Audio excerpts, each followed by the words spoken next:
السلام عليكم ورحمة الله وبركاته ብዙ ጊዜ ማለት ነው የሰው ልጆች ቂም ይይዛሉ ከሰው ጋር ሲጣሉ በትንሽ ነገር ተጣልተው ለረጅም ዓመታት ተኮራርፈው ለረጅም ጊዜያት ተኮራርፈው ይሄዳሉ። ይሄ ደግሞ በእስልምና ደረጃ የማይወደድና የተወገዘ ነገር ነው። አላህ Subhanahu Wa Ta'ala እንደውም የሚወደው የትኛው ነው? ይቅር ባይ የሆኑትንና ይቅር የሚሉ የሆኑ ሰዎችን ነው ማለት ነው። አላህ Subhanahu Wa Ta'ala የሚወደው በሱረቱ አልኢምራን ላይ من إلى الله سبحانه وتعالى والكاظمين الغيظ والعافين عن الناس والله يحب المحسنين إلى سلام مؤمنوش ينقرن والكاظمين الغيظ له مؤمنوش مالتكو والكاظمين الغيظ النزا قطعتشون يميدبكو يهونو تناتشو والعافين عن الناس كسو دمو يكر ميلوناتشو እንግዲህ የሆነ ሰው እንግዲህ ያናድዳል ሰው እስከመሆን ድረስ የሚያበሳጭ ሰው አይጠፋም የሚበድልህም ሰው አይጠፋም የዛን ጊዜ ግን ቁጣህን ድብቅ ታደርጋለህ ማለት ነው والكاظمين الغيظ ስላለ ማለት ነው والعافين عن الناس ከሰዎች ደግሞ ይቅር የሚሉ የሆኑ ናቸው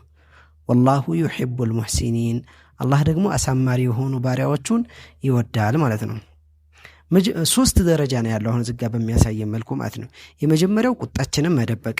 ሁለተኛው والكاظمين الغيظ والعافين عن الناس ቁጣው መደበቅ ብቻ ሳይሆን ደግሞ ሰውየውን ይቅር ይሉታል ማለት ነው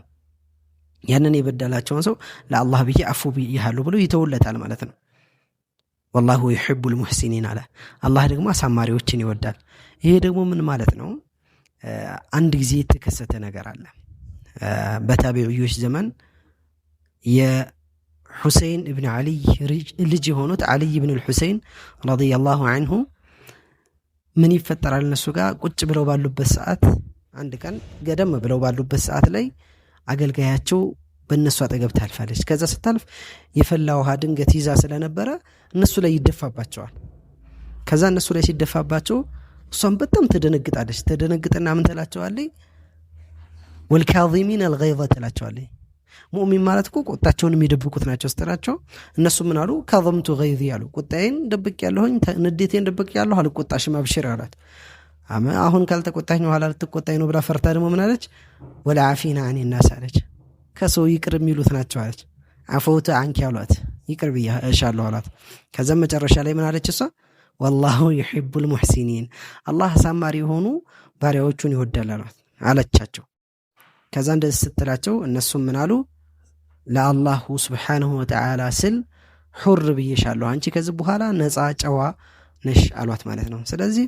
እኛም ንዴታችንን ቁጣችንን ልንደብቅ ይገባል ይቅር ባዮችም ልንሆን ይገባል በውስጣችን የሰውን ጥላቻ የሰውን ቂም መያዝ የለብንም ለአንድ ሰው ቂምን ይዞ መኖር ማለት ልክ ፍሬን ይዞ መኪና እንደመንዳት ማለት ነው ስለዚህ ራሳችንን ከቂም ነፃ አድርገን ልባችንን ንጹህ አድርገን ረመዳናችንን በስርዓት ልንጾም ይገባናል ማለት ነው ወሰላሙ አለይኩም ወራህመቱላሂ ወበረካቱሁ